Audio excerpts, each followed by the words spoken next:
Hello everyone, most welcome to the platform of alpine classes. Alpine classes के platform पे आपका स्वागत है। आज हम स्टडी करने जा रहे हैं इकोनॉमिक्स, जो कि मुझे ये रोल दिया गया है अल्पाइन क्लासेस की तरफ से कि मैं आपको इकोनॉमिक्स के सब्जेक्ट में आपको गाइडेंस प्रोवाइड करूं।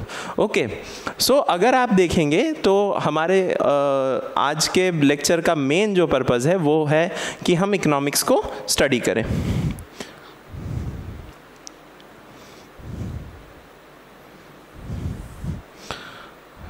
सो इकोनॉमिक्स बेसिकली हम पहली चीज़ देखने जा रहे हैं कि इकोनॉमिक्स को आज हम स्टार्ट करने जा रहे हैं। So basically this is an introduction lecture, जिसमें हम आपको ये गाइड करने की कोशिश करेंगे कि इकोनॉमिक्स का सब्जेक्ट मैटर क्या है, क्यों हम इकोनॉमिक्स पढ़ते हैं, क्या इसमें आपको पढ़ाया जाता है, और सबसे तीसरी इंपॉर्टेंट चीज़ कि ये सब्जेक्ट ओरिजिनेट कैसे हुआ, कैसे ये सब्जेक्ट एग्जिस्टेंस में आया।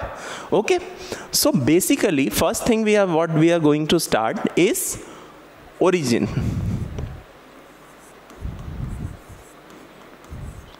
Then what is the subject matter, and third thing is why we study economics, क्यों आखिर हम लोग पढ़ते हैं इसे। अगर मैं लेक्चर स्टार्ट करने से पहले मैं आपको अपने बारे में बता दूं। मैंने अपना 12th ICSE से कंप्लीट किया है, सेंट मेरीज स्कूल जमानिया से, और ग्रेजुएशन मैंने बनारस हिंदू यूनिवर्सिटी से किया है, जो कि मेरा BCom ऑनर्स था, और करेंटली मैं BHU में MCom फर्स्ट ईयर का स्टूडेंट हूँ। I am currently pursuing MCom in Banaras Hindu University. Okay, so coming back to the topic, आज हम देखने जा रहे हैं इकोनॉमिक्स के बारे में कि ओरिजिनेट कैसे हुआ। तो थोड़ा अगर आपको ये बताए कि ओरिजिनेशन का कि कहाँ से इस सब्जेक्ट की स्टार्टिंग हुई, क्या इसमें हम पढ़ेंगे, और तीसरी चीज़ कि क्यों हम पढ़ेंगे, तो तीनों में मुझे लगता है कि सबसे ज़रूरी चीज़ है वो है क्यों आखिर ये सब्जेक्ट एग्जिस्टेंस में आया कैसे, आखिर क्या ऐसी ज़रूरत पड़ गई कि हमें एक नए स्ट्रीम ऑफ सब्जेक्ट की ज़रूरत पड़ गई। अगर आप कॉमर्स स्ट्रीम से पढ़ाई कर रहे हैं क्लास 11th में, 12th में, या BCom में, या आप CA फाउंडेशन कर रहे हो, या NET JRF कर रहे हो, आपको पता होगा कि कॉमर्स के बेसिकली 3 पिलर होते हैं। वो होता है आपका अकाउंट्स। 3 पिलर में सबसे पहली चीज़ है आपकी अकाउंट्स के बाद आपका आता है इकोनॉमिक्स, और तीसरा है कॉमर्स, जिसको हम बहुत से स्कूल्स में हम इसको बिजनेस स्टडीज़ भी कहते हैं, बिजनेस स्टडीज़। ओके, सो इन तीनों पिलर्स में हमारा जो आज का पर्पज़ है वो हम अपने सेकंड पिलर को स्टडी करने जा रहे हैं, दैट इज़ इकोनॉमिक्स। ओके, सो हम आज हमारा ये इंट्रोडक्शन क्लास है। आज हम आपको ये क्लियर करने की कोशिश करेंगे कि आखिर इकोनॉमिक्स हम पढ़ते क्यों हैं, क्यों ऐसी क्या मतलब इम्पोर्टेंस है जिससे हमें ये सब्जेक्ट को स्टडी करना पड़ रहा है। ओके, सो अगर हम इस तरह से स्टार्टिंग से अगर देखें तो स्टार्टिंग से अगर हम स्टडी करने की कोशिश करें तो इस सब्जेक्ट में बेसिकली होता क्या है। देखिए, हम जब हम सारे लोग अर्थ पे एग्जिस्ट करते हैं। हमारे इस अर्थ पे जो कि हमारा प्लैनेट है, इस पे जो रिसोर्सेज हैं,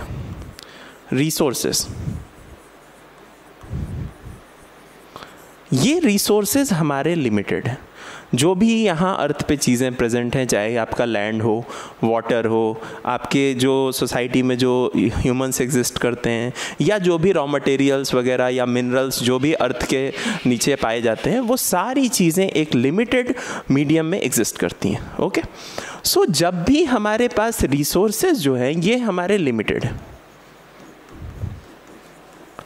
लिमिटेड रिसोर्सेज हैं, और हमारी जो वांट है, जो हमारी नीड्स है, रिक्वायरमेंट है, वो अनलिमिटेड है। ओके, इंसान एक ऐसी चीज़ है जिसकी वांट जो है वो क्या है सर, अनलिमिटेड। अब यहाँ प्रॉब्लम अराइज हो जाती है कि आपके पास रिसोर्सेज तो लिमिटेड है पर आपकी वांट अनलिमिटेड। फॉर एग्जांपल, अगर मैं आपसे थोड़ा इन्फॉर्मली बात करूँ तो मान लीजिए कि आपको पॉकेट मनी मिलती है 1000 रुपीज़, ठीक है, तो वो आपके पास एक रिसोर्स है जो आपके पेरेंट्स आपको प्रोवाइड करते हैं 1000 रुपीज़, पर वो रिसोर्स जो आपका है वो लिमिटेड है। अब उसी 1000 में, उस 1000 में आपको अपना पार्टी भी करनी है, बुक्स भी खरीदनी है, आपको अपने लिए कपड़े भी लेने हैं, या आपको मान लीजिए कि कहीं घूमने जाना है, ये सारी आपकी नीड्स हैं। लेकिन रिसोर्स है आपका लिमिटेड 1000। अब करें तो क्या करें? आखिर हम क्या ऐसा करें कि हम उसी 1000 को इस तरीके से इस्तेमाल करें कि हमारे जो अलग अलग जो भी हमारी नीड्स हैं वो यहाँ फुलफ़िल हो जाए। ठीक है, तो यहीं से एक प्रॉब्लम अराइज होती है कि प्रॉब्लम ऑफ चॉइस। हमें चुनना पड़ता है कि अगर ये डिफरेंट चीज़ों में हमको क्या करना होता है, चॉइस। यहाँ चॉइस की बात आ जाती है। क्यों? क्योंकि आपके पास पैसे तो लिमिटेड है। जो भी करना है, आपको पेरेंट्स ने बोला कि 1000 रुपये दिए, अब अगले महीने मिलना, जो भी करना है इसी 1000 में आपको करना है। तो अब आप सोचेंगे कि मैं क्या करूं यार, एग्ज़ाम भी पास आ रहे हैं, बुक ले लूं या मैं अपने लिए नए कपड़े ले लूं। ठीक है, तो अब आपको यहाँ चुनना है कि आपको क्लॉथ्स चाहिए कि बुक चाहिए। ठीक है, अब क्लॉथ्स और बुक्स में आपको चॉइस करनी है।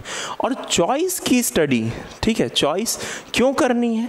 क्योंकि आपके पास ये जो रिसोर्सेज हैं ये लिमिटेड है, जो कि स्केयर है। इकोनॉमिक्स में एक अगर आप टर्म देखें तो इसके लिए यूज़ किया जाता है स्केयर। स्केयर वर्ड का मतलब होता है कमी, लिमिटेशंस। ठीक है, तो स्कैरसिटी आगे चल के हम स्टडी करेंगे इसमें फर्दर। अभी हम इंट्रोडक्शन में ये देख रहे हैं कि हम समझने की कोशिश कर रहे हैं, बेसिकली स्क्रैच से हम समझने की कोशिश कर रहे हैं, ज़ीरो से। मैं आज उस बच्चे से बात कर रहा हूँ जो इकोनॉमिक्स के बारे में कुछ भी नहीं जानता, जिसने कोविड में स्कूलिंग नहीं की या ग्रेजुएशन में जिसको अच्छे से इस सब्जेक्ट के बारे में डिटेल स्टडी नहीं कर पाया, उस बच्चे से मैं कनेक्ट करना चाहता हूँ और उसको पूरी तरह से ये समझाना चाहता हूँ कि इकोनॉमिक्स क्या है और उसे पढ़ना क्यों है। ठीक है, हाँ, तो हम कहाँ थे? अपने पॉकेट मनी पे। सो पॉकेट मनी आपकी है 1000 रुपये। अब आपको इसमें बुक्स भी लेनी है, क्लोथ्स भी लेने हैं और आपको पिकनिक पे भी जाना है। तो यहाँ अब तीनों तो हो नहीं सकते सर, तीनों में से कोई आपको एक चुनना पड़ेगा। ठीक है, तीनों में से कोई एक आपको चुनना पड़ेगा और इसी चॉइस की स्टडी को हम बोलते हैं इकोनॉमिक्स। ठीक है, क्या मैंने कहा? इसी चॉइस की स्टडी को, कि आखिर हम अपने इस रिसोर्सेस को किस तरह से बेस्ट पॉसिबल वे में यूज़ करें कि हमारी ये जो different types of needs, wants चीज़ें हैं, अभी हम आगे चल के पढ़ेंगे नीड्स एंड वांट्स में डिफरेंस होता है। कॉमन मैन के लिए नीड और वांट एक जैसे शब्द होते हैं, पर हम स्टडी करेंगे कि नीड और वांट में डिफरेंस क्या है। ठीक है, सो मैंने क्या कहा? इकोनॉमिक्स में बेसिकली हम चॉइस की स्टडी करते हैं। क्या करते हैं? चॉइस। चुनना है हमें क्या चुनना है कि हमारे जो रिसोर्सेस हैं, हमारे रिसोर्सेस को हम किस तरह से यूटिलाइज करें अपनी नीड्स के लिए। रिसोर्सेस का बेस्ट यूटिलाइजेशन करें ताकि हमारी नीड्स और वांट्स ये दोनों फुलफिल हो जाए। किस तरह से हम अपने रिसोर्सेस को यूटिलाइज करेंगे, यही होता है subject matter of economics. So I hope कि मैं आपको ये समझाने में अभी तक सक्सेसफुल रहा हूँगा कि आपको इकोनॉमिक्स आखिर पढ़ना क्यों है, ऐसी क्या ज़रूरत पड़ गई। ठीक है, सो अगर मैं एक बार फिर से सम अप करूँ तो इकोनॉमिक्स बेसिकली हम इसलिए पढ़ते हैं क्योंकि हमारे पास रिसोर्सेज जो हैं सर वो लिमिटेड है और हमारी जो वांट्स और नीड्स हैं वो अनलिमिटेड है। तो इसी लिमिटेड रिसोर्सेस का यूज़ करके अनलिमिटेड वांट्स और नीड्स को सेटिस्फाई करने की स्टडी को ही इकोनॉमिक्स कहते हैं। ये हो गया इकोनॉमिक्स का एक अंडरस्टैंडिंग। आगे चल के हम इसके डिफरेंट डेफिनेशंस के बारे में पढ़ेंगे, कॉन्सेप्ट्स के बारे में पढ़ेंगे, वो अलग है। ठीक है, आने वाले फर्दर वीडियोज़ में हम उसको क्लियर करेंगे। ठीक है, so basically economics is the study of resources, limited resources which are used to satisfy the unlimited needs of human। ठीक है, बहुत पहले अगर मैं कहूँ तो बहुत पहले गौतम बुद्ध ने कहा था कि इच्छाएं दुख का कारण है। ठीक है, इच्छा जो है इंसान को दुखी करती है। क्यों इच्छा दुखी क्यों करती है सर? इच्छा दुखी इसीलिए करती है क्योंकि हमारे पास उन इच्छाओं को पूरा करने के लिए रिसोर्सेज बहुत कम है। अगर हमें अपनी इच्छा को पूरे करने के लिए रिसोर्सेज मिल जाए तो वो इच्छा हमें दुखी नहीं कर सकती। फॉर एग्जांपल, अगर अभी किसी बच्चे की इच्छा हो कि वो दुबई जाए, बुर्ज खलीफा घूमे या वो वर्ल्ड टूर करे, पॉकेट मनी उसकी है नहीं उतनी, तो वो इच्छाएँ उसको कहीं ना कहीं बहुत बहुत ज़्यादा दुखी करने वाली। ठीक है, पर इंसान एक ऐसी चीज़ है सर, ह्यूमन, जो बिना इच्छाओं के एग्जिस्ट ही नहीं कर सकता। ठीक है, बिना इच्छाओं के इंसान एग्जिस्ट नहीं कर सकता। तो ये रहा आपका इकोनॉमिक्स का इंट्रोडक्शन। ठीक है, अब हम आगे इकोनॉमिक्स में अब देखने जा रहे हैं इंट्रोडक्शन टू माइक्रो इकोनॉमिक्स। ठीक है, इंट्रोडक्शन टू माइक्रो इकोनॉमिक्स। लेकिन इससे पहले भी मैं आपसे एक और चर्चा कर लूँ अगर, कि इकोनॉमिक्स के दो पार्ट हैं। ठीक है, इकोनॉमिक्स के जो बेसिकली आपके एग्जिस्ट करते हैं वो आपके दो पार्ट्स हैं। क्या क्या है सर? इकोनॉमिक्स के आपके दो parts, one is your micro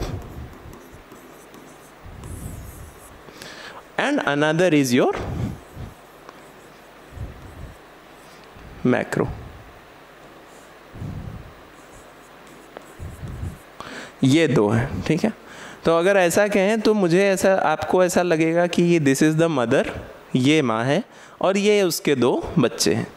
अब इन्हें आप मुन्ना और सर्किट के रूप में देखें, ठीक है, जय और वीरू के रूप में देखें, तो ये आपके इस पूरे इस इकोनॉमिक्स की जो आप शोले आपकी स्टार्ट होने जा रही है, इकोनॉमिक्स की जो आपकी शोले स्टार्ट होने जा रही है,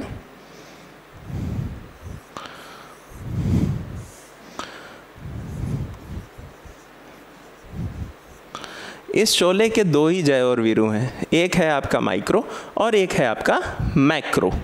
ठीक है, अगर मैं आपको ब्रीफ इंट्रोडक्शन दूं तो माइक्रो का मतलब होता है, जैसे आप जानते हैं, आपने सुना होगा माइक्रो ऑर्गेनिजम्स। माइक्रो ऑर्गेनिजम्स मतलब बैक्टीरियाज, वायरस, अभी रिसेंट एक काफ़ी स्प्रेड हुआ था कोरोना वायरस। ठीक है, तो ये सारी चीज़ें जो हैं वो माइक्रो स्टडी का पार्ट होती है। माइक्रो मतलब छोटा छोटा, very small units, small aspects of economy. ठीक है, उसकी स्टडी को हम लोग बोलते हैं माइक्रो। ठीक है, और मैक्रो में क्या होता है? मैक्रो में हम बड़े एस्पेक्ट्स की बात करते हैं। जैसे अगर हम एग्जांपल लें इंडिया का, ठीक है, तो इंडिया में अगर हमें ये देखना होगा कि एक स्कूल है, उस स्कूल का परफॉर्मेंस कैसा है, उसमें एक स्कूल में पढ़ने वाले बच्चे क्या परफॉर्म कर रहे हैं। ठीक है, लेकिन वो हमारा माइक्रो का एस्पेक्ट हो गया। लेकिन अगर हम ऑल ओवर इंडिया के एजुकेशन सिस्टम की बात करें, वो हो गया मैक्रो। अगर हम किसी एक इंडिविजुअल पर्सन की इनकम की बात कर रहे हैं कि एक इंसान, उसकी कमाई कितनी है, तो वो हो गया आपका माइक्रो। लेकिन जब आप ओवरऑल इकोनॉमी की बात करते हैं कि ओवरऑल इकोनॉमी में जो नेशनल इनकम है, आगे चल के अभी हम इकोनॉमिक्स में इसके बारे में पढ़ेंगे, नेशनल इनकम यानी आपके पूरे देश की इनकम, आपके पूरे देश की जो इनकम है वो आ जाएगा आपका मैक्रो में। सो बेसिकली इकोनॉमिक्स के दो पार्ट हैं। क्या मैंने बताया आपको? Micro and macro. तो ये आप बेसिकली, आपने इसको अपने क्लास 11th में स्टडी किया है और इसको आप अपने 12th में स्टडी कर रहे हैं। ठीक है, पर आप जो आगे चल के आप जब CUET BCom के लिए जब आप एग्ज़ाम देंगे तो उसमें ये दोनों एस्पेक्ट आपके इम्पॉर्टेंट होने जा रहे हैं, क्योंकि इन दोनों एस्पेक्ट से क्वेश्चन वहाँ आपसे पूछे जाएंगे। तो इस लेक्चर को स्टार्ट करने के लिए हम सबसे पहले स्टार्टिंग करने जा रहे हैं, दैट इज़ माइक्रो इकोनॉमिक्स। तो माइक्रो इकोनॉमिक्स के आज हम लोग इंट्रोडक्शन को देखेंगे कि आखिर माइक्रो इकोनॉमिक्स का क्या हमारे स्टडी में क्या इंपॉर्टेंस है, क्या रोल है, क्या क्या इसमें टॉपिक्स देखे जाते हैं, क्या क्या हमें कवर करना है और क्या हमारे एग्ज़ाम पॉइंट ऑफ व्यू से बहुत ज़्यादा इंपॉर्टेंट होने जा रहा है। सो अगर आप किसी भी एग्ज़ाम की प्रिपरेशन कर रहे हैं CUET के लिए, या आप PG के लिए कर रहे हो, या आप फ्यूचर में NET JRF के लिए प्रिपरेशन करें, या आप अगर CA फाउंडेशन के लिए प्रिपेयर करें, इन सारे एग्ज़ाम्स में ये टॉपिक आपका बहुत बहुत इंपॉर्टेंस रखता है। ठीक है, तो मैं आपसे ये उम्मीद करूँगा कि आप इस टॉपिक को बहुत ध्यान से सुनेंगे। ठीक है, और अगर अभी करेंटली अगर आप कोई इस तरह की प्रिपरेशन कर रहे हैं तो हमारे अल्पाइन क्लासेस के प्लेटफॉर्म पे डिफरेंट टाइप्स ऑफ कोर्सेज़ के लिए आपको क्लासेस प्रोवाइड की जाती हैं, आपको लेक्चर्स प्रोवाइड किए जाते हैं। बहुत ही एडवांस्ड हाई लेवल स्टडी के बाद डिज़ाइन की हुई टेस्ट सीरीज़ आपको प्रोवाइड की जाती है। इसमें अलग अलग कोर्सेज़ हैं, जिसमें CUET में आपको BCom के बारे में, BCom के लिए आपको गाइडेंस प्रोवाइड किया जाता है, BHU एंट्रेंस के लिए खास करके। ठीक है, और अब तो डिफरेंट जो भी देश की बड़ी बड़ी यूनिवर्सिटीज़ हैं उसमें आपको अलग अलग जो कोर्सेज हैं उसमें आपको एडमिशन CUET के थ्रू मिलता है। तो आपको यहाँ BCom, MCom, MBA, NET JRF इन सारे कोर्सेज के लिए आपको अल्पाइन क्लासेस के प्लेटफॉर्म पे आपको स्टडी कराया जाता है, प्रिपेयर कराया जाता है, आपको गाइड किया जाता है। और यहाँ गाइडेंस भी आपको उन स्टूडेंट्स के या उन टीचर्स के थ्रू दिया जाता है जिन्होंने खुद इस एग्ज़ाम को क्वालिफाई किया है। सो अगर आपका सपना है कि आप BHU में पढ़ें, आप किसी एक देश की महान यूनिवर्सिटी में पढ़ें जिसका ब्रांड नेम आपके साथ जुड़े और आप अपने करियर में बहुत ज़्यादा एक्सपोनेंशियल ग्रोथ करें, तो आपके लिए ये प्लेटफॉर्म ओपन है, आप इस पे आके जुड़ सकते हैं। ठीक है, तो ये था हमारे एक प्लेटफॉर्म के बारे में एक बेसिक सा इंट्रोडक्शन। इसके लिए आप हमारे ऐप को भी विजिट कर सकते हैं। आप प्ले स्टोर पे जाएंगे तो वहाँ आपको अल्पाइन क्लासेस का ऐप मिल जाएगा, आप उसको डाउनलोड कीजिए और उसमें कंटेंट में जाके आप अलग अलग कोर्सेज़ के बारे में इंक्वायर कीजिए। ठीक है, और अगर आपको कोई और जानकारी चाहिए हो तो आपके लिए ये व्हाट्सएप नंबर है, ठीक है, और ये कॉल का नंबर है। आप इस पे कॉल करके, इस पे व्हाट्सएप करके आप यहाँ स्क्रीनशॉट ले सकते हैं, मैं हट जा रहा हूँ, और आप चाहें तो इन व्हाट्सएप नंबर पे इंक्वायरी कर सकते हैं। ठीक है, तो ये था एक छोटा सा इंट्रोडक्शन जो मैं आपको देना चाहता था। अब वापस आ जाते हैं हम अपने टॉपिक पे, that is micro economics. Okay, micro economics. So micro economics we are going to study in microeconomics we are going to study about the small aspects of economy। ठीक है, माइक्रो इकोनॉमिक्स में हम छोटे छोटे aspect जो कि economy में होते हैं उनको हम स्टडी करेंगे। ठीक है, तो ये हो गया आपको एक छोटा सा इंट्रोडक्शन कि आखिर इसका सब्जेक्ट मैटर क्या है, कंटेंट क्या है। ठीक है, सो इंट्रोडक्शन टू इकोनॉमिक्स ये हम ऑलरेडी कवर कर चुके हैं कि इंट्रोडक्शन टू इकोनॉमिक्स ये हम ऑलरेडी कवर कर चुके हैं। ठीक है, फिर भी अगर हम कहें तो Aristotle say about the economics with the subject matter of house hold management. Okay, तो एरिस्टोटल जहाँ तक आप जानते हो, इनको हिंदी में इनका नाम अरस्तु नाम से इनको जाना जाता है। ये एक एंशियंट फिलोसोफर हैं, इन्होंने ये इकोनॉमिस्ट भी हैं। इन्होंने स्टार्टिंग में काफ़ी इकोनॉमिक्स के सब्जेक्ट मैटर के बारे में इंट्रोडक्शन दिया था, लोगों को अवेयर कराया था कि आखिर इकोनॉमिक्स क्या होती है, ये कैसे एग्जिस्ट करती है, इसमें होता क्या है। तो अगर इनके वर्ड्स में हम कहें तो फर्स्ट एरिस्टोटल। ओके, एरिस्टोटल, तो ये आप बहुत इंपॉर्टेंट है, आप याद रखेंगे, आपके MCQ में इस तरह से क्वेश्चंस पूछे जाते हैं।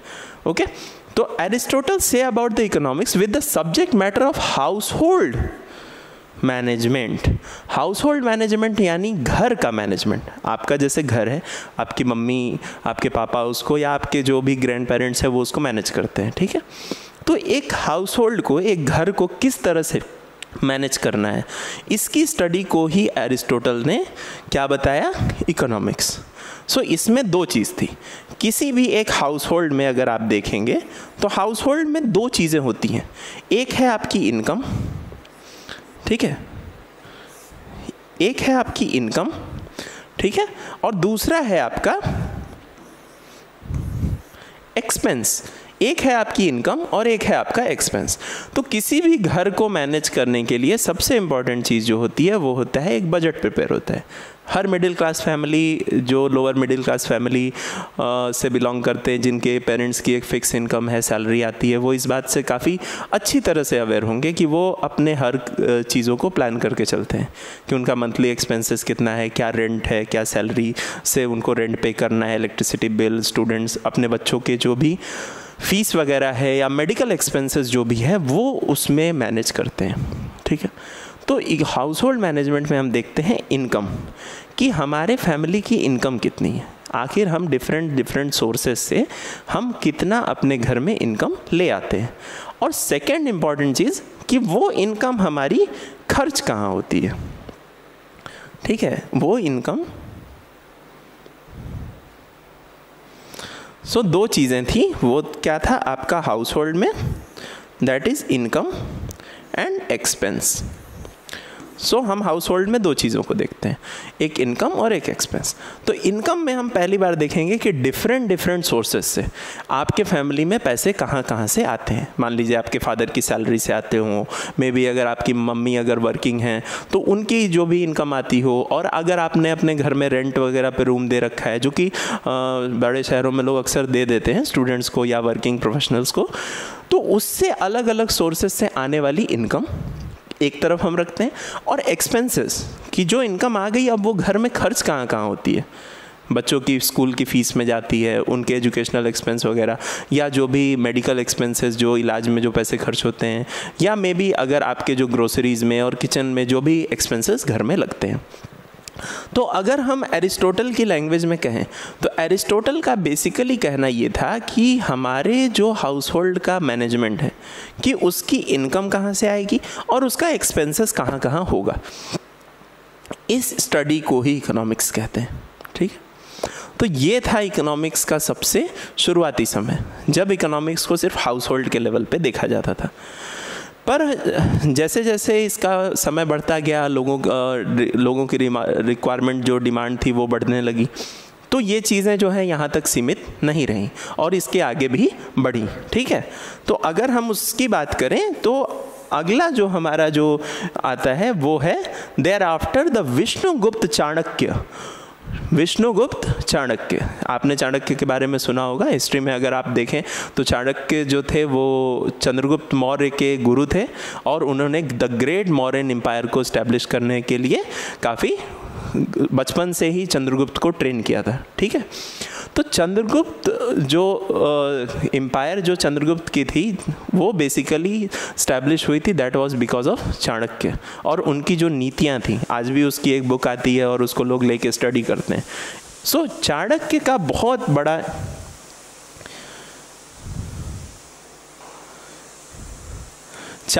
बहुत बड़ा इंपॉर्टेंस है इकोनॉमिक्स में। सबसे बड़ा मतलब अगर आप कहें तो एंशिएंट टाइम में चाणक्य का बहुत बड़ा कंट्रीब्यूशन है, जिन्होंने सब्जेक्ट मैटर ऑफ इकोनॉमिक्स को उस समय स्टडी किया था जब लोग इसके बारे में अवेयर ही नहीं थे। सो क्या है, आप देखेंगे देयर आफ्टर मतलब after Aristotle, thereafter Vishnugupta Chanakya who gave the concept of economics in his book अर्थशास्त्र with the view of science of politics. Okay, thereafter Vishnugupta Chanakya who gave the concept of economics in his book अर्थशास्त्र with the viewpoint of science of politics. ठीक है, तो अगर आप यहाँ देखें तो एग्जाम पॉइंट ऑफ व्यू से मैं आपको यहाँ बताना चाहूँ कि ये पॉइंट बहुत इंपॉर्टेंट है, ये कि आप इस नाम को याद रखें। चाणक्य की बुक का नाम क्या था? अर्थशास्त्र। यही चीज़ें हैं जो आपको नोट्स बनानी है। आपको अपने जो कॉपी में आप नोट्स वगैरह प्रिपेयर करेंगे वो इन्हीं बुलेट पॉइंट्स में नोट करेंगे। अक्सर आपसे कॉम्पिटिशन्स में ये ऑप्शन दे के पूछ लिया जाता है कि इनकी लिखी हुई बुक कौन सी थी, तो अर्थशास्त्र। ठीक है, तो इन हिज बुक अर्थशास्त्र with the view of science of politics, इन्होंने क्या कहा कि ये पॉलिटिक्स की साइंस है, राजनीति की साइंस है। अब राजनीति की साइंस कैसे है, तो अगर मैं आपको बता दूं तो किसी भी एम्पायर को चलाने के लिए, ठीक है, एम्पायर,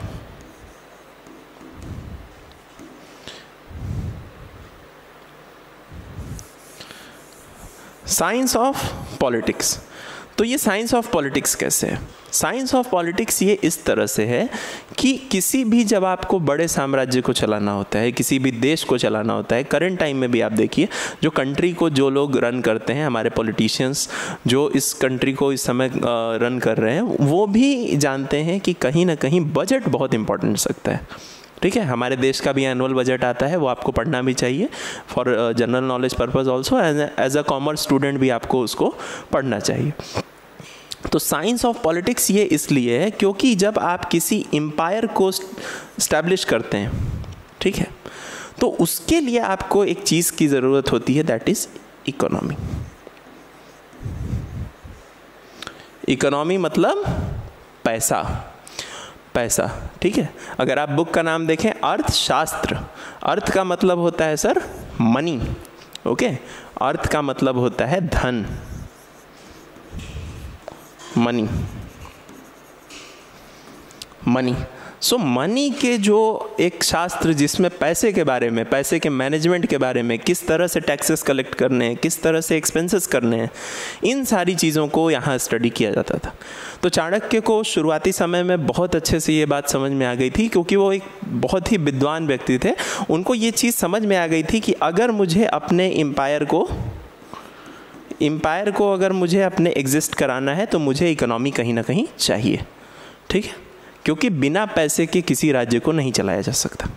ठीक है। आज के वक्त में भी आप देखिए जिन देशों के पास जिनकी इकोनॉमिक कंडीशन अच्छी है, जिनकी इकोनॉमिक ग्रोथ हो चुकी है, अमेरिका है, इंडिया आपका एक काफ़ी ग्रोइंग इकोनॉमी है, ठीक है। करंट अभी जो डेवलपमेंट प्रोग्राम चल रहे हैं उसके होने से आपका इंडिया भी बहुत तेज़ी से ग्रो कर रहा है, ठीक है, और एक लीडिंग नेशन की तरफ बढ़ रहा है। तो इकोनॉमी बहुत इंपॉर्टेंट है, पर जो देश अभी इकोनॉमिक प्रॉब्लम फेस कर रहे हैं वो कहीं ना कहीं पॉलिटिकल प्रॉब्लम भी फेस कर रहे हैं। जैसे कि आप श्रीलंका का एग्जांपल देखिए, रिसेंट में वहाँ इकोनॉमिक क्राइसिस होते ही वहाँ की पॉलिटिक कोलैप्स कर गई, वहाँ के प्राइम मिनिस्टर को रिजिग्नेशन देना पड़ गया और वहाँ की इकोनॉमी पूरी तरह से ख़त्म हो गई। नए प्राइम मिनिस्टर ने फिर आगे चल के उस चीज़ को कंट्रोल किया। और अगर आप देखें तो अभी भी वर्ल्ड की जो कंट्रीज़ जो इकोनॉमिक प्रॉब्लम फेस कर रही है वो पॉलिटिकल प्रॉब्लम भी फेस कर रही है, ठीक है। तो चाणक्य, फिर से हम आ जाते हैं चाणक्य इन हिज बुक अर्थशास्त्र, ओके, अर्थशास्त्र, ये आप ज़रूर याद रखें। मैं बार बार इस चीज़ पे पॉइंट इसलिए कर रहा हूँ क्योंकि आपको ये पता हो कि ये वर्ड जो है बहुत इंपॉर्टेंट है, ये आप अपने नोट्स में अलग से लिख लीजिए क्योंकि यही चीज़ें एग्ज़ाम में पूछी जाती हैं, चाहे आप जिस लेवल के लिए भी प्रिपेयर कर रहे हो, ठीक है। तो economy, science of politics, science of politics कैसे है कि इसमें आप मनी के बारे में पढ़ते हैं और उसी मनी को मैनेज करके उसको यूज़ करके आप अपने एम्पायर को रन करते हैं। तो चाणक्य के बारे में जैसे मैंने आपसे बताया, चाणक्य एक बहुत ही विद्वान व्यक्ति थे और उन्होंने इस चीज़ को बहुत पहले समझ लिया था कि अगर उन्हें किसी भी तरह से अपने राज्य को आगे बढ़ाना है तो उनको इसकी ज़रूरत पड़नी ही पड़नी है, किसकी? इकोनॉमी की। सो नेक्स्ट हम देखते हैं Adam Smith, the father of modern economics, ठीक है। ये भी बहुत इंपॉर्टेंट पॉइंट है, खास करके अल्पाइन क्लासेस के प्लेटफॉर्म पे आपको जो भी नोट्स प्रोवाइड किए जा रहे हैं वो काफ़ी सेलेक्टेड और to the point with according to the syllabus आपको दिए जा रहे हैं ताकि आपकी प्रिपरेशन एकदम बिना किसी रेजिस्टेंस के, रुकावट के आप इजीली अपने एग्ज़ाम के लिए प्रिपेयर कर सकें। ये वही एकदम सेलेक्टेड मैटर्स हैं, ठीक है, ये वही सेलेक्टेड मैटर्स हैं जो आपके एग्ज़ाम में डायरेक्ट आते हैं, ठीक है। तो आप ये PDF आपको प्रोवाइड कर दिया जाएगा। तो एडम स्मिथ, तो ये भी बहुत इंपॉर्टेंट क्वेश्चन है कि father of modern economics, modern economics यानी कि आज के समय की जो इकोनॉमिक्स है इसके जनक कौन है, इसके फादर कौन है? That is Adam Smith, okay. So moving further, आगे हम देखते हैं कि आगे इसमें हम क्या क्या स्टडी करने वाले हैं। तो डेफिनेशंस कुछ मेंशन की गई हैं, अलग अलग समय पे अलग अलग जो एक्सपर्ट्स थे उन्होंने अपने अकॉर्डिंग डेफिनेशंस दी हैं इकोनॉमिक्स की, उसको हम एक एक करके यहाँ स्टडी करेंगे। मे बी अगर आप यहाँ देखें तो 3 पार्ट्स में इसको डिवाइड किया गया है, that is classical, neo classical and modern era. These are the 3 parts in which the complete microeconomics has been divided, or we can say economics has been divided. The definitions which are provided in these 3 aspects, we are going to study them one by one, एक एक करके हम सारे चीज़ों को देखेंगे। मैं ये बैच बाइलिंगुअल रख रहा हूँ ताकि उन बच्चों को भी समझ में आए जिन्होंने अपनी पढ़ाई हिंदी मीडियम से की है, और हमारा वो ऑडियंस ग्रुप जो अभी अपने स्कूलिंग कर रहा है या जिसने इंग्लिश मीडियम से अपनी स्कूलिंग की है, दोनों को इस बैच को समझने में कोई दिक्कत ना हो, ठीक है। तो चलिए अगर हम देखें तो इसको अगर हम देखें क्लासिकल, तो सबसे पहले जो हम देखेंगे वो है आपका क्लासिकल, ठीक है। क्लासिकल में सबसे पहले आपको अगर बताएं तो इकोनॉमिक्स को देखा गया है as a science of wealth.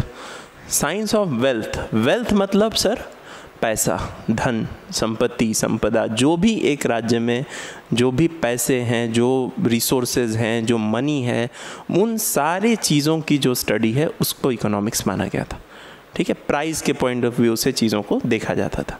तो इसको हम लोग कहते हैं वेल्थ डेफिनेशन। इसको आपके वेल्थ डेफिनेशन दी थी एडम स्मिथ ने, जैसा कि अभी हमने थोड़ी देर पहले देखा, ठीक है। जॉन मिल, JB से, F.A. Walker and Ricardo. So these are the economists who are mentioned in the classical era, okay. तो आप जब मैं पॉज करूँ तो आपको अपने माइंड में रिकॉल करना है, चीज़ें आपको रिवाइज करनी है, ताकि आपका कॉन्सेप्ट यहीं के यहीं क्लियर हो जाए और आपको अलग से फिर मेहनत ना करना पड़े। क्यों? क्योंकि आपके पास टाइम बहुत ही लिमिटेड है। इतने ही टाइम में आपको अपनी प्रिपरेशन भी करनी है और आपको एग्ज़ाम 2 महीने में फेस करना है। जो लोग CUET BCom या MCom देने जा रहे हैं, मैं उनके लिए कह रहा हूँ। ठीक है, तो ये चीज़ें हैं साइंस ऑफ वेल्थ। ओके, और उसके बाद है नियो क्लासिकल। नियो क्लासिकल, उसके बाद जो सेकेंड एस्पेक्ट है हमारा, that is neo classical. Neo classical में फिर अब बोला गया कि सिर्फ पैसे से तो काम चलना नहीं है। अगर सिर्फ हम कहते रहे नहीं पैसा चाहिए पैसा चाहिए, सिर्फ पैसे से नहीं होगा, लोगों का भला भी होना चाहिए। अगर आप कहें कि लेबर से हम 12 घंटा 15 घंटा 20 घंटा काम कराएंगे, उसको हम सैलरी देंगे, करेगा क्या वो उस पैसे का? अगर वो पैसा वो जो अर्न कर रहा है वो अपनी फैमिली के साथ टाइम स्पेंड ना कर पाए, उसको जो सही चीज़ें वो अपने बच्चों के साथ टाइम स्पेंड ना कर पाए, ठीक है, उसकी हेल्थ डिटोरिएट हो जाए, ख़राब हो जाए, बीमार पड़ जाए, वो करेगा क्या उस पैसे का? ठीक है, तो इन सारी कमियों की वजह से, जो कि अभी हम आगे डिटेल में देखेंगे, नेक्स्ट जो कॉन्सेप्ट आया वो आया आपका नियो क्लासिकल। और नियो क्लासिकल एरा के जो इकोनॉमिस्ट थे उन्होंने कहा कि नहीं, सिर्फ पैसे से वेल्थ से काम नहीं चलेगा, वेलफेयर भी होना चाहिए। इकोनॉमी में पैसा तो आ गया, बहुत पैसा आ गया, ठीक है, जैसे बहुत से लोग हैं आप देखेंगे उनके पास बहुत पैसा है पर वो डायबिटीज़ से सफ़र कर रहे हैं, एक स्वीट नहीं खा सकते, ठीक है, किस काम का ऐसा पैसा है? कोई काम का नहीं है। तो सबसे बड़ी चीज़ जो है वो वेल्थ के साथ साथ इम्पॉर्टेंट है, दैट इज़ वेलफेयर। वेलफेयर बहुत इम्पॉर्टेंट है, ठीक है। तो वेलफेयर की जब बात आई तो वेलफेयर की डेफिनेशन आपकी दी Alfred Marshall, AC Pigou and Cannan, ठीक है। इन 3 इकोनॉमिस्ट ने कहा कि हम वेलफेयर पे फोकस करेंगे, कि हमारे देश में, हमारे इकोनॉमी में जो लोग काम करें या जो भी पर्सन्स हाउस होल्ड एग्जिस्ट करें, उनका वेलफेयर हो, उनका भला हो, ठीक है, वो खुश हैं, ठीक है, अपने काम से वो सेटिस्फाइड रहें।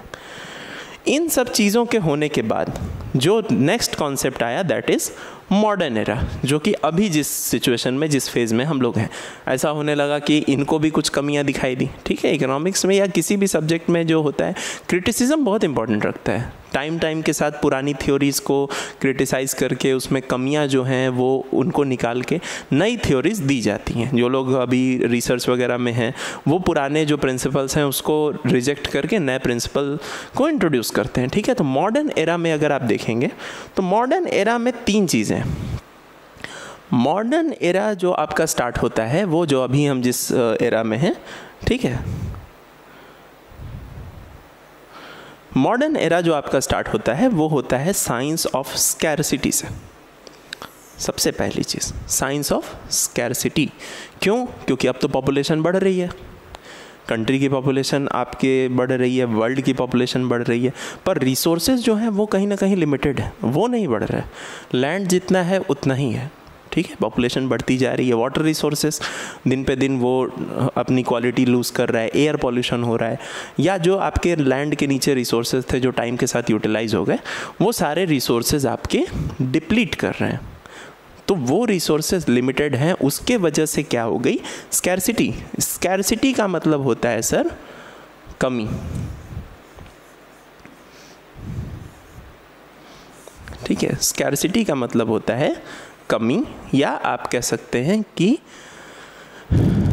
स्कैरसिटी को क्या कह सकते हैं? कमी कह सकते हैं, या लिमिटेशंस, जो भी रिसोर्सेज के लिमिटेशन। जैसे अभी मैंने स्टार्टिंग में डिस्कस किया था आपसे वो पॉकेट मनी वाला एग्जांपल, कि आपके पास 1000 की पॉकेट मनी है, बुक भी लेनी है, क्लॉथ भी लेना है, घूमने भी जाना है, हाँ, तो ये सारी चीज़ें के लिए आपके पास जो रिसोर्स है वो लिमिटेड है, स्केयर है, ठीक है। तो आज के समय में हम लोग फर्स्ट जो अपने मॉडर्न में स्टडी करेंगे दैट इज़ स्कैरसिटी। तो स्कैरसिटी की डेफिनेशन जो है आपका लियोनल रॉबिन्स ने दी, ठीक है, जो कि अभी आगे हम लोग डिटेल में स्टडी करेंगे। Then next thing is growth and development. Growth and development, आज के वक्त में जो भी इकोनॉमी है, जो भी कंट्री है, वो अपने ग्रोथ पे फोकस कर रही है। आपने कॉन्सेप्ट भी सुना होगा GDP, अक्सर पॉलिटिक्स में डिस्कस होता रहता है, पॉलिटिशियंस जो हैं वो इस कॉन्सेप्ट को डिस्कस करते हैं कि GDP कहाँ जा रही है, GDP कहाँ कम हो रही है, ज़्यादा हो रही है, ठीक है, ग्रॉस डोमेस्टिक प्रोडक्ट, जिसको आगे चल के हम लोग पढ़ेंगे, जो कि ये बताता है कि हमारी इकोनॉमी की ग्रोथ कैसी है। तो इकोनॉमी में ग्रोथ एंड डेवलपमेंट बहुत इंपॉर्टेंट है, ठीक है, कि वक्त के साथ आप कहाँ से आपने स्टार्ट किया था, जब हमारा देश आज़ाद हुआ था तब हमारी इकोनॉमिक कंडीशन क्या थी, आज हमारी जब हम 75 साल अपनी आज़ादी का पूरा कर चुके हैं, ठीक है, तो अब हम कहाँ एग्जिस्ट करते हैं, और आने वाले जब टाइम में हम 100 साल कंप्लीट कर लेंगे तो कहाँ एग्जिस्ट करेंगे, ठीक है। लीडिंग जो डेवलप्ड कंट्रीज़ हैं, यूनाइटेड स्टेट्स है, ठीक है, चाइना है, अब हमारा इंडिया है, ठीक है, तो इन सारे नेशंस में कॉम्पिटिशन्स रहता है, that is about the growth and development. तो हमारे इकोनॉमिस्ट ने इस एस्पेक्ट पे भी काफ़ी फोकस किया कि ग्रोथ और डेवलपमेंट होना चाहिए, ठीक है। ये दो अलग अलग कॉन्सेप्ट हैं, इसको आगे चल के हम लोग डिटेल में स्टडी करेंगे।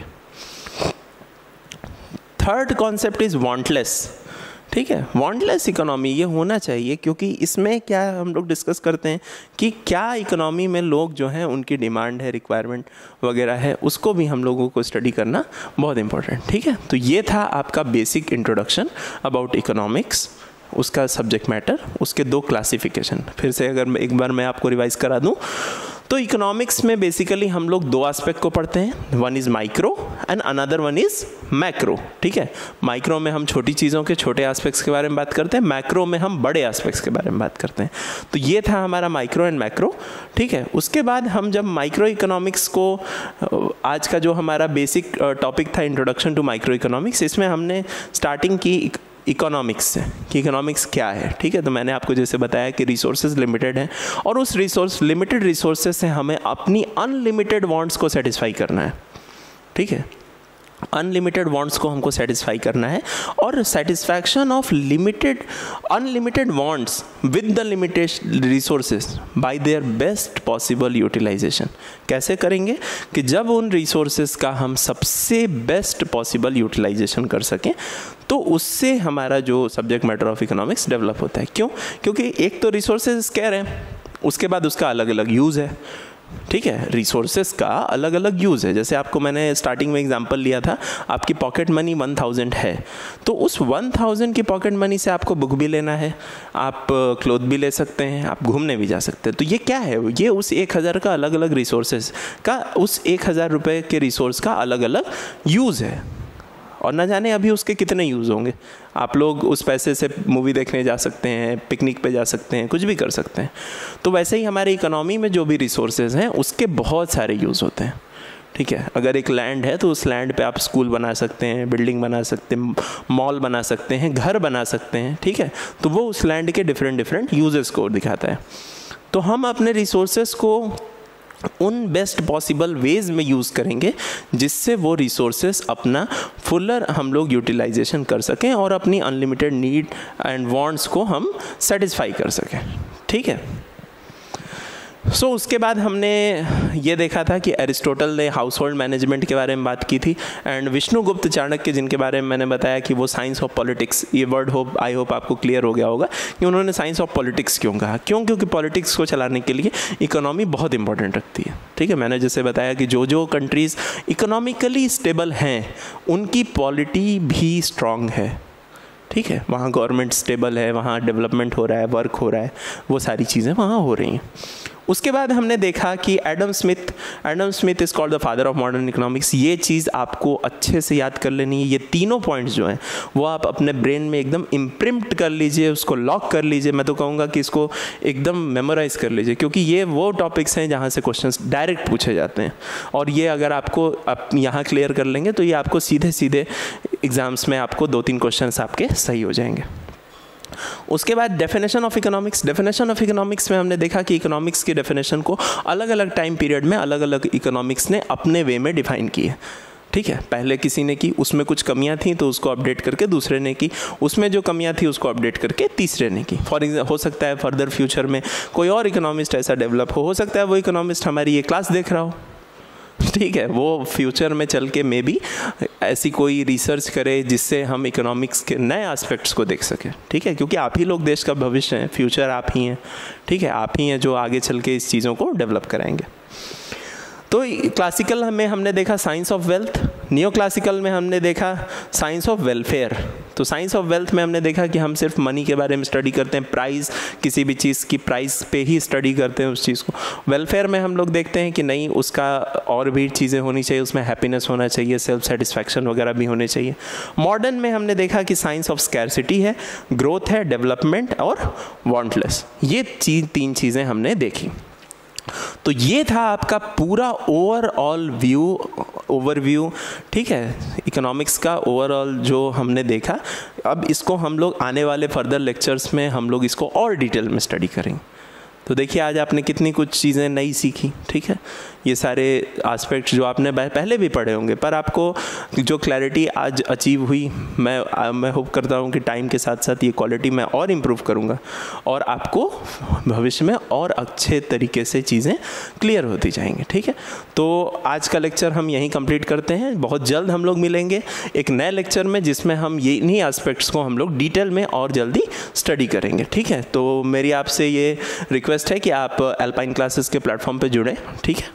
और ये हमारे जो CEO सर हैं, इन्होंने ये प्लेटफॉर्म डिज़ाइन किया और इस पे ये बेस्ट टैलेंट को ले आ रहे हैं, जो कि आपको एग्ज़ाम्स में फर्दर आपको गाइड कर सकें, ठीक है। तो आप अल्पाइन क्लासेस के ऐप को डाउनलोड कीजिए, हमारे लेक्चर्स भी आते हैं यूट्यूब वगैरह पे, आप उसको वहाँ से व्यूज़ कीजिए और नीचे जो आपको कमेंट सेक्शन दिया गया है उसमें जो भी आपके प्रॉब्लम्स हैं, डाउट्स हैं, जो जेन्युइन सजेशंस आप देना चाहें वो आप वहाँ दे सकते हैं, ठीक है।